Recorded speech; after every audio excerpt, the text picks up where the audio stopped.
Okay, so hello everyone, and welcome to the Red Hour. I am the Deadman, and uh, this is a show I do twice a week where I talk about Star Trek, I'll throw a little chaos into Star Trek by talking about a random episode. But uh, before we start, I'm having some technical difficulties with the audio. Um,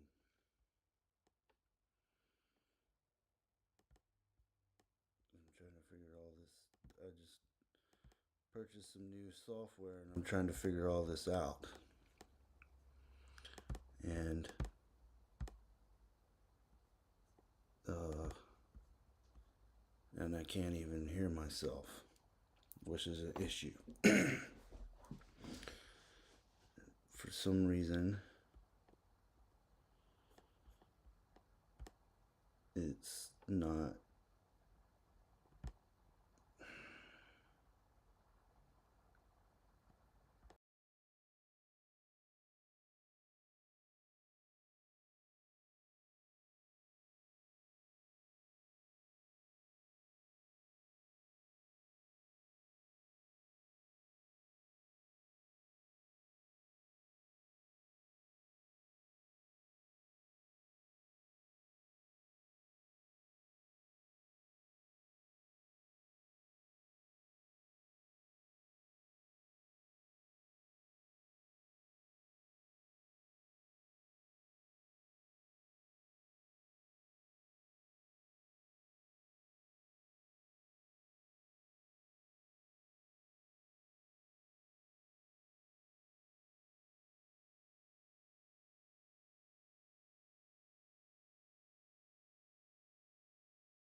They know of a wormhole that can get them home. And she says that, oh God, sorry. I have this thing going on with my eye, and it's been going on for like 3 weeks. You can probably see it. It's like a sty or something. I can't really afford to go to the doctor right now, so I'm just kind of dealing with it. Put some lotion on it, and it kind of went away, but then it came back.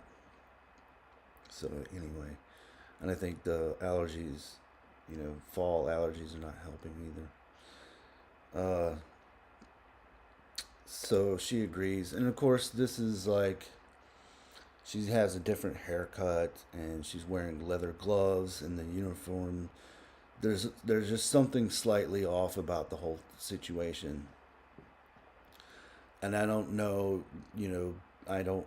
I remember watching this episode back in the day, but I don't know that I sat there and thought, "Oh, this might be the mirror universe," because they did it in Deep Space Nine and blah blah blah. Uh, so I mean, it looks to me like the mirror universe. I mean, that's so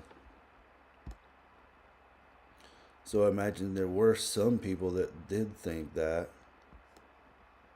back then, but so you can tell that something's off, and basically the lighting is darker too. Um, the uniforms are slightly off, all this stuff. So there's a situation where Neelix is at the tactical. That's another thing, and there's also a I have it written down somewhere that there's a one of their, there's a they talk about like okay, so Neelix is at tactical, so that automatically tells you that something's off, other than what's already being conveyed on the screen. And then they talk about the doctor and how he bioengineered a weapon. And Voyager fires on the cities below, which is on this planet. And there's towards the end of the teaser, it's basically like a presentation at a museum, and we see that these people, this alien species, are walking around the museum and stuff. So that's the teaser. So at this point, you don't know. We haven't seen. So at this point, people could think that maybe it's the mirror universe because they're all acting like the mirror universe people would act, like evil and whatnot. So the person who is making these is showing this presentation asks the people that are at the museum watching this presentation or simulation or whatever you want to call it, do they have any questions? And one guy steps up and asks some questions about Voyager and what all what all was part of their crew and stuff. And he says that they have they have enslaved or captured several Borg and made them fight wars for them and work on the ship and stuff. And I noticed that as the credits were rolling, that this episode was directed by Tim Russ, who plays Tuvok.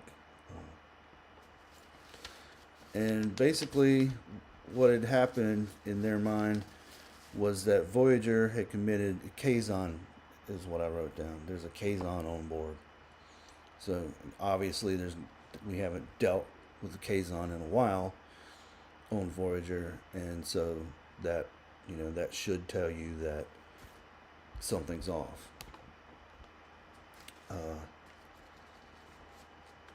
And see, the reason some people may watch these videos or these live streams or whatever And a lot of times I blank on some of the simplest shit.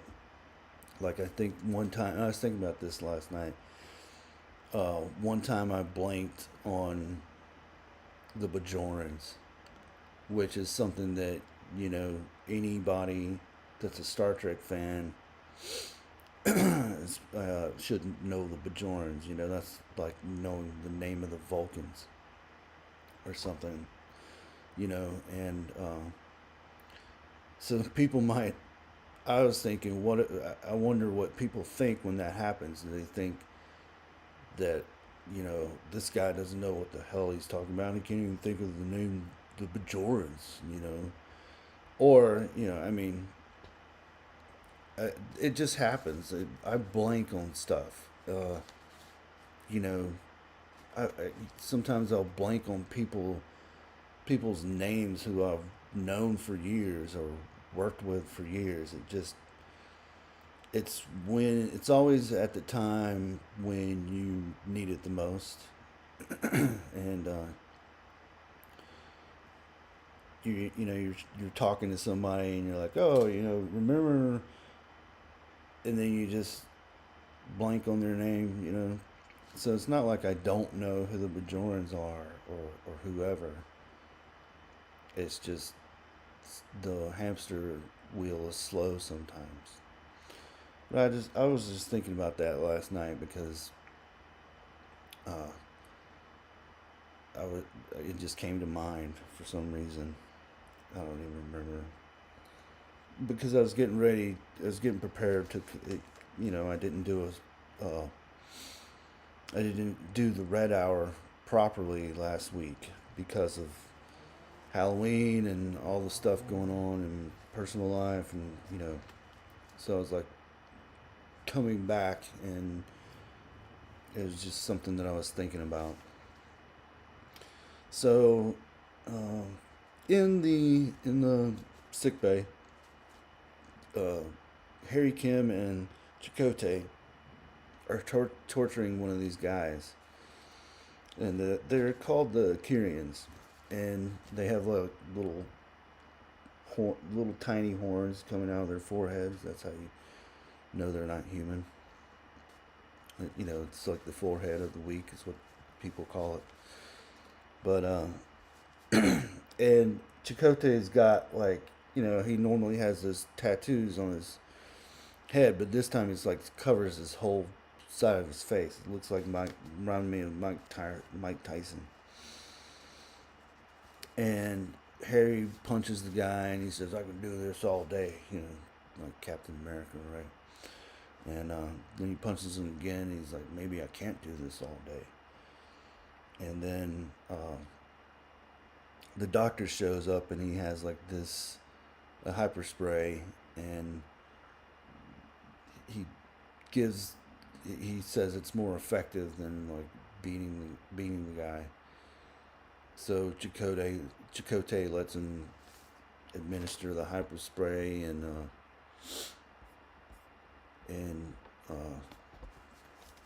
basically it like liquefies your brain.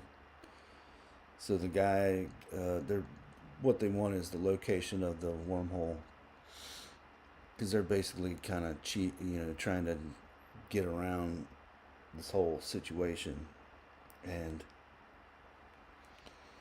um, and so they get the location of the wormhole.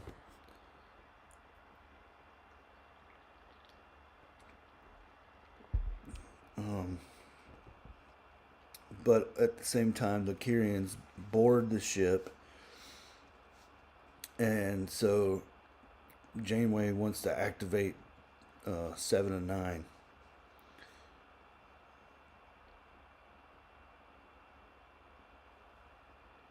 Oh, Michelle Ferry says, "Hello, the Deadman.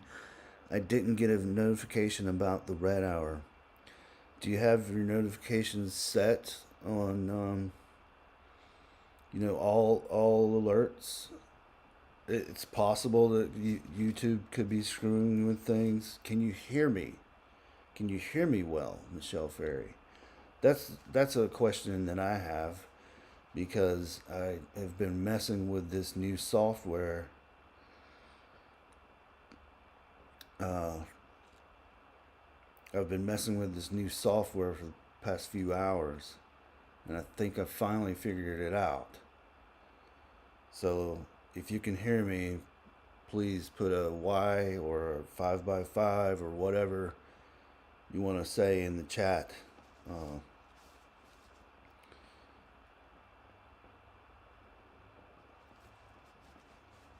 it seems like there's still that delay though. I was hoping we could get past that. I can hear you well. Okay, thank you. Uh, so they send in, Janeway sends in the Borg, and uh, in this version, 7 and 9 is still in her Borgified state, and Jerry Ryan has the makeup on and stuff. And there's other Borg that they've captured and made slaves, and they announced that they've captured the guy this his name is Tedrun or Tedrun. Couldn't understand quite how they were pronouncing it. Tedrum. Uh, and the other guy's Vasquez, and he's like, Tedrum is saying that Vasquez wants more territory, but why are you helping them? And Janeway says because they have the location of the wormhole that can get them home. And she says, you would do the same in my place. And he says, no, I would not. And Janeway says, well, you're quite the martyr, aren't you? Kind of hamming it up. Catherine, or I forget, Kate Mulgrew. And Janeway executes the guy and says and then back on this museum, the guy says that they killed 2 million Kyrians. And as the guy says that, the camera pans down to a Voyager torpedo, photon torpedo. So then a guy comes in, the other species comes in and starts to question the history. He's like, how do you know you got all this right? These are just fossils, and you're just kind of making up your own story and to make us look bad. And he's like, well, I'm pretty sure I've gotten most of the facts right, and I'm just going by I'm just going by what I've been able to piece together. And the guy says, well, I have Kyrian friends, people say that, people on the left side of politics say, you're racist. You could. They've gotten to the point where everything's a racist, and then a lot of people will say, well, I have black people, I have black friends, so that's a obvious direct correlation or whatever, or connection to real life world. And a lot of times, if you say, well, I have black friends, they make fun of you for that and say, well, that's what racist people say. It's like, okay, make it easier on me, and why don't you make a list of what's not racist, and that would make it easier for us all to kind of, so we don't have to tiptoe on eggshells all the time in society. And here we are 30 years later, and we're still doing this. We thought we had put it into it in the late 90s, the PC stuff, but here we are right back at it. Anyway, Uh, the guy displays this guy, the museum guy, director guy, displays the engine room, and he says that there's a new he's found a new discovery that another artifact that would support his claims and stuff. So he displays the engine room with Voyager, and there's like a data storage device, and he's doing his own little kind of log or whatever, and he's like, "Oh, it's a program, it's a hologram," and does presses this or has this little thing, and the doctor appears. So the doctor is like kind of afraid of him, and presses his comm badge and his calls for security, and the guy says, "You're not. This is not really Voyager, and this is just a simulation." And um, the thing that he has is like a backup module. So there's like the regular the doctor, and then there's a backup one that's in storage, I guess, and that's how he's able to be. They're 700 years in the future. And 700 years have passed, and the doctor says he's what, some sort of fossil. So there's some sort of the doctor doesn't believe it and takes off running, and turns out he finds the museum, and he's looking all around, and the guy, the museum curator guy, tells him that holograms are sentient beings in his time, and that they are held responsible for their deeds, and that he may face charges for genocide. And the doctor wants to see their version of events, and they're in the conference room with Harry and Tuvok, Tom, Neelix, and Janeway. Torres is not in this, and Chakotay, and Torres is not in this at all. So they're bickering back and forth, and Tuvok says something to them that obviously a Vulcan wouldn't say. He's all emotional, and then Tom calls Neelix a hedgehog, tells him shut up, hedgehog. And I felt like either that's Tom Paris. He would say that anyway. Like even normal Tom Paris. It was kind of funny. And then the guy says, "Well, how does that square up? With your version of events?" And the doctor says, "Well, most of what you've got the conference room right, but pretty much everything else is wrong except for the way Tom acted." So I was right. And then the doctor tells the real Vince the Kyrians were the aggressors. He calls it revisionist history. And if you want to talk about revisionist history, a lot of people talk about a lot of people in the South used to use revisionist history about the Civil War, like why it was started and what was over. And I don't want to get into the whole entire discussion, because it's a whole entire discussion that could go on for hours and hours and hours and hours. Yes, it was about slavery, but there was also other factors that factored in, because the North,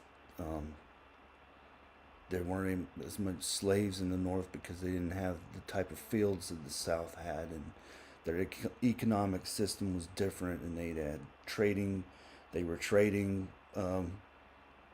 they were buying cotton from West India Company, and instead of the South, and there was taxation things going on, and it's a whole, and you know people try to paint um, the Confederates, all Confederates, they're like Nazis basically, and a lot of those people were just defending their homes. They weren't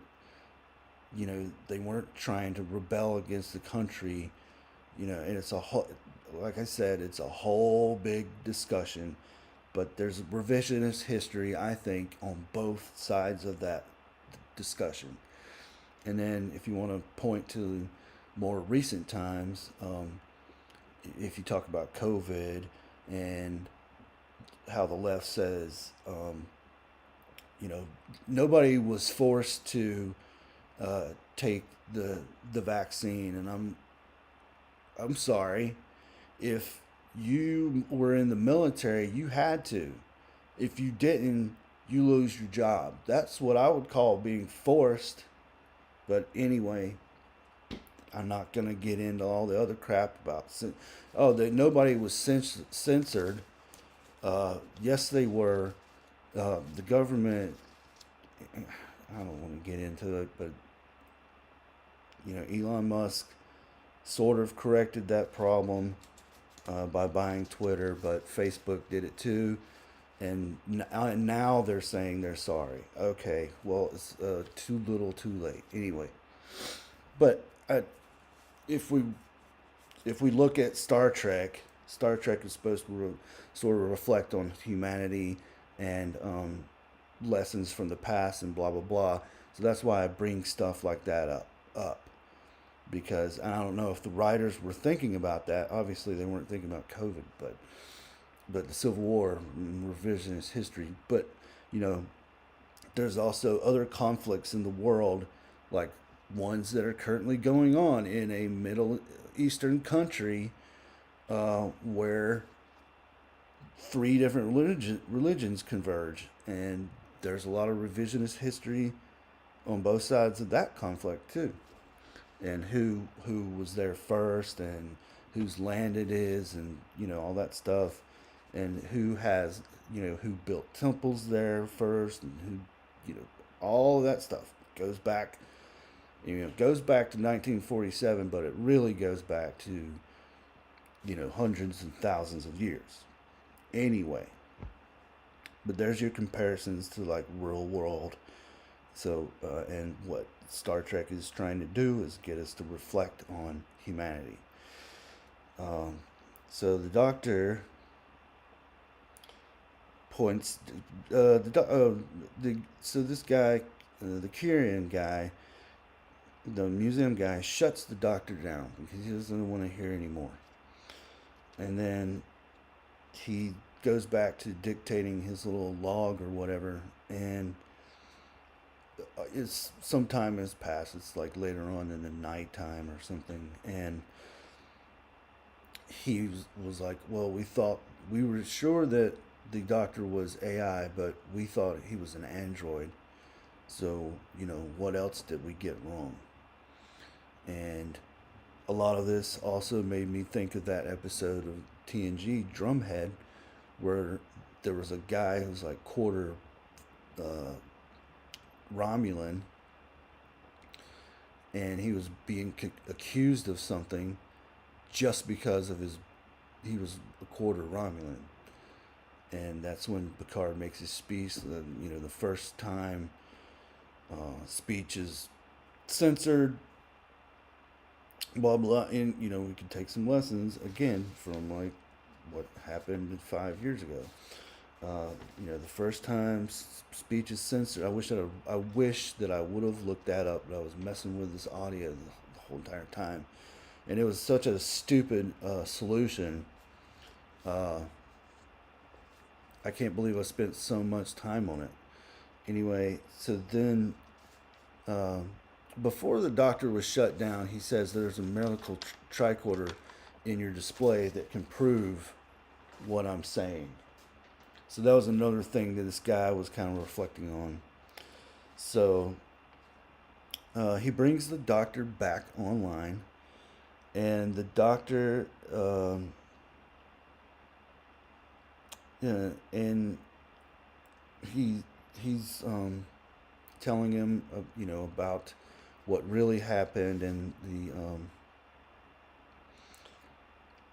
the other guy like kind of interrupts him in mid sentence, and he says, uh, please don't do that. It reminds me of old times, and which I thought was a pretty funny joke because they do that a lot with the doctor. It's kind of like "Shut up, Wesley," or when Data is like, "It's 0.527 blah blah blah blah blah," and Picard politely shuts him up, and they did that with Spock too.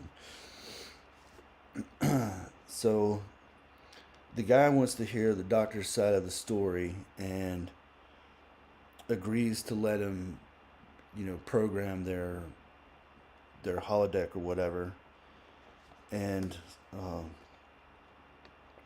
he shows them that the Kyrians attacked the ship and they took 709 hostage, killed three engineering crew members, and they also took another guy hostage, or seven and a guy hostage, and they they're going through the ship and they're trying to get out of there. And he's basically like pirate, like robbing the ship. He's basically like telling his crew to like take whatever they can. And so Janeway and Chakotay are going through the corridors and stuff. And Janeway says, "Janeway to Tuvok, we're approaching Section 31." And that kind of made me laugh. I know back then, they're just talking about a section of the ship. But looking back now, I mean, one of my first videos was, or first live streams was talking about, I guess that's the first episode of this Red Hour, um, was the Section 31 movie, which was atrocious and absolutely garbage. I think even people that do like Kurtzman Trek didn't like that movie. So it's kind of like The Acolyte. It united fans for a short period of time. But yeah, I was like, no, don't do it, Janeway. Don't go to Section 31, please. Anyway, the Kierans end up in mess hall. The doctor, it says that he'll draw the fire because he's impervious to phasers, and they get into the mess hall, and they're kind of like a Mexican standoff thing, and Seven takes an opportunity to like kick the guy, and then he falls down, and then the ambassador, he's got his phaser, and he shoots the guy. They're also talking. He's also the guy before he gets shot. He's yelling at Janeway. He's like, "I know you collaborated with them and blah blah blah," and she's like, "No, we just wanted to make a trade deal with them. We had nothing to do with your conflict and all this stuff." And then and then the guy gets shot, and Janeway's like, "No,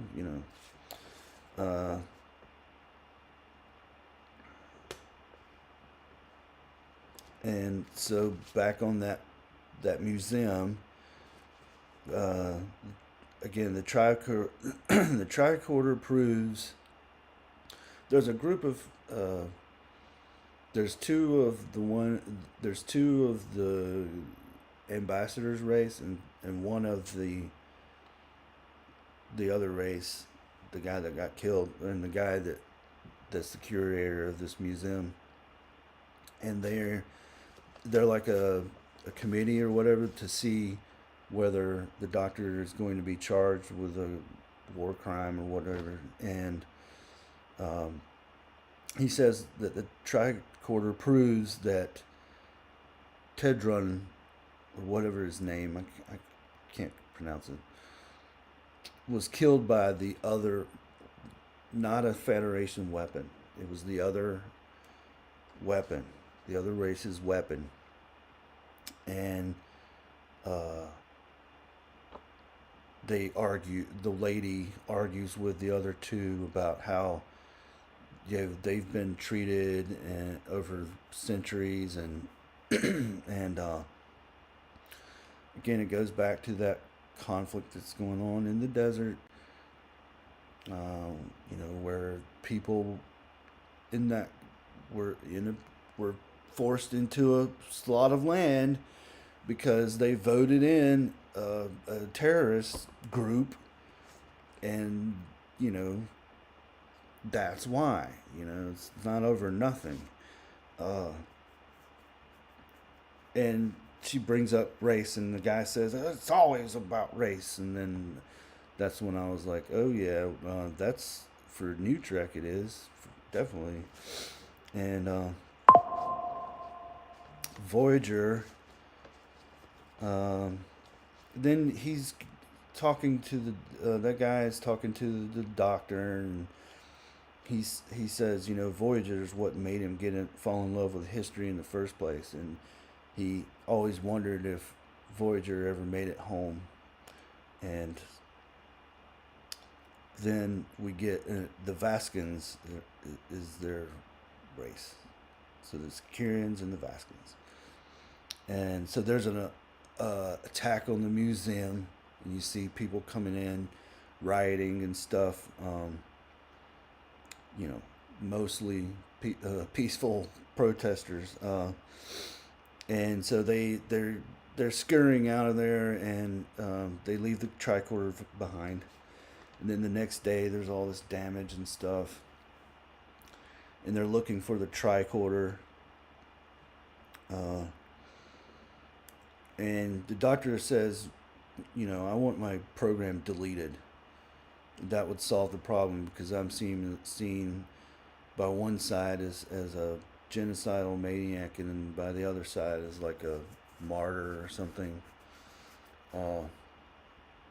And the guy says, and that that would just prolong the conflict, and it could be another 700 years before it's resolved.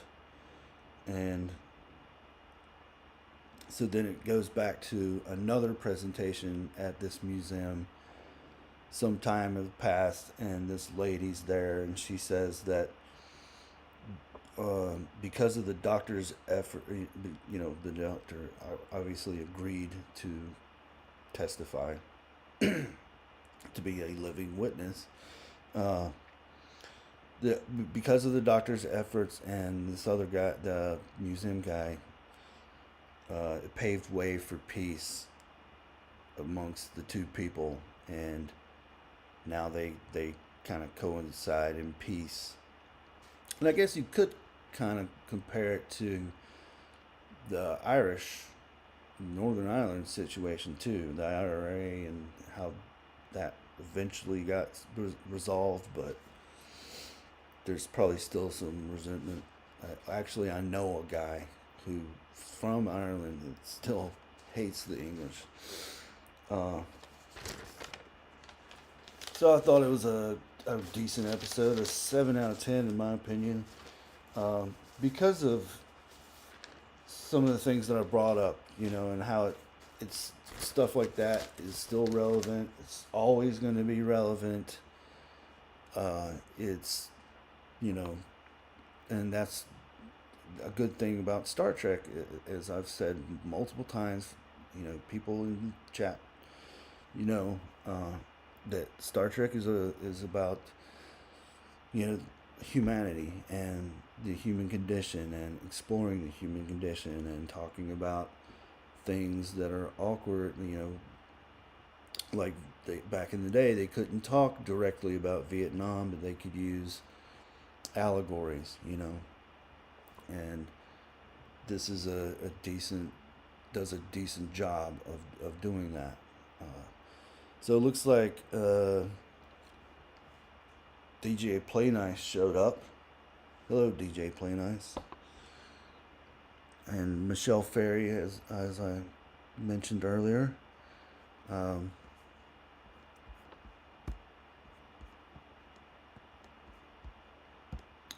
Don't know if there's anybody lurking or whatever.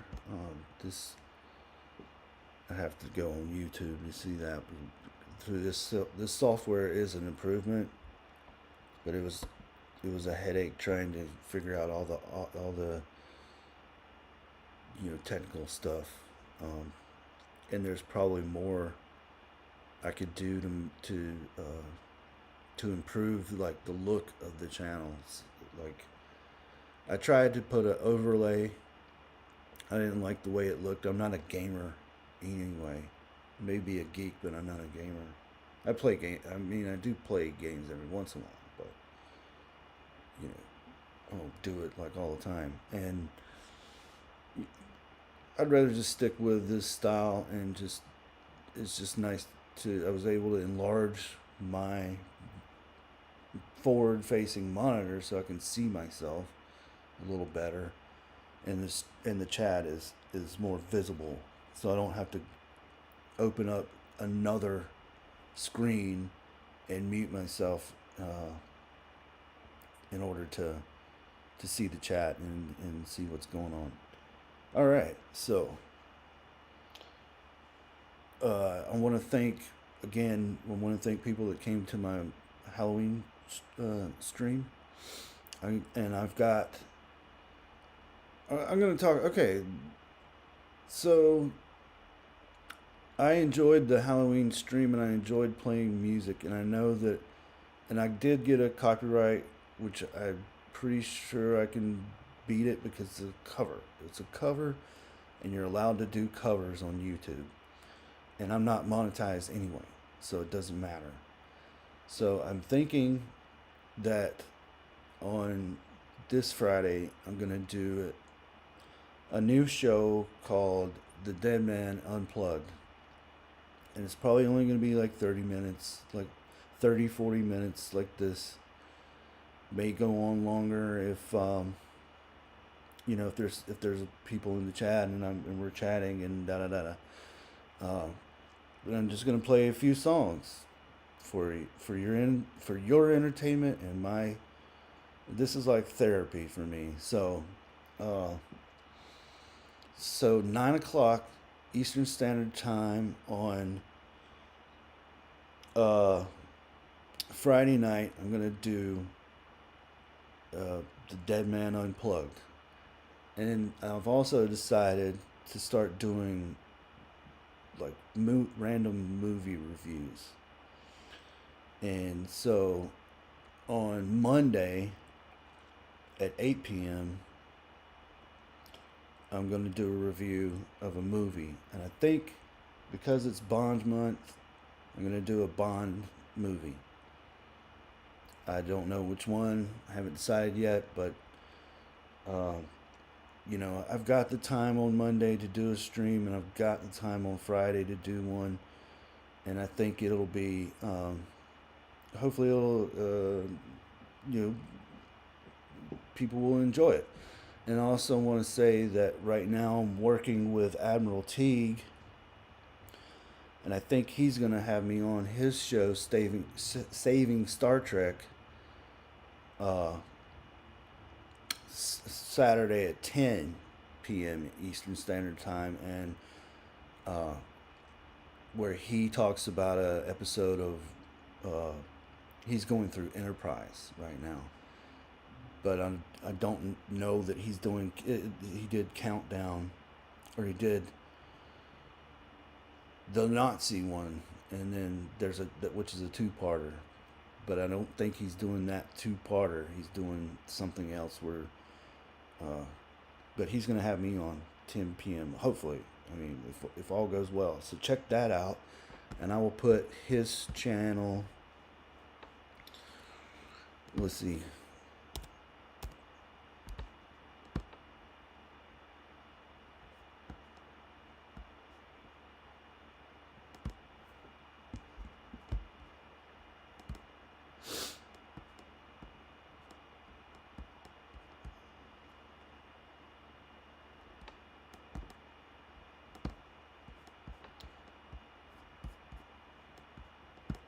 Sorry for the dead air. Let's see if I can get it in the chat. Hold on. I gotta go to my channel now. To God.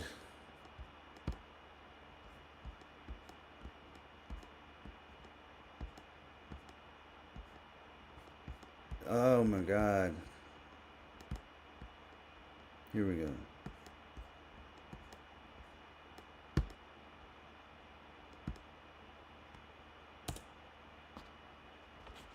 There we go. That's his channel. Go check out his channel, subscribe, give him a like, whatever you want to do. But that's his channel, and I should,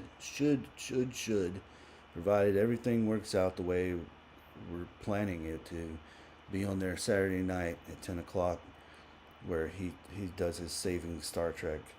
All right, so now I kind of rambled on a little, but where we left off, I don't know. So this is the random generator. I think I probably messed it up or something, but we're gonna press the button. We got Deep Space Nine Blood Oath, with I've already done that one, so we're gonna have to randomize it again. Randomize. TAS, which I'm not doing. TAS. So let's try it. Third time's a charm. What is that? SHO? Let's see. Orodex.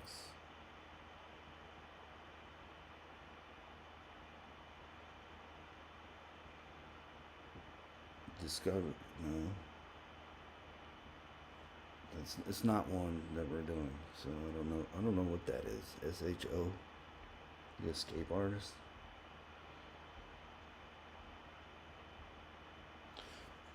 Okay, TOS, the Menagerie. It's a very good one, and I have not done that one. So tomorrow night, 8 p.m. Eastern Standard Time, I will review TOS Season 1, Episode 15, The Menagerie. Great episode, but I'll still give it a review, and I'll still give it a score. That's going to be it for me tonight. I want to thank DJ Play Nice for coming out, Michelle Ferry for coming out, anyone that's lurking, and anyone that watches this in the future. Go over to Admiral Teague and give him some support.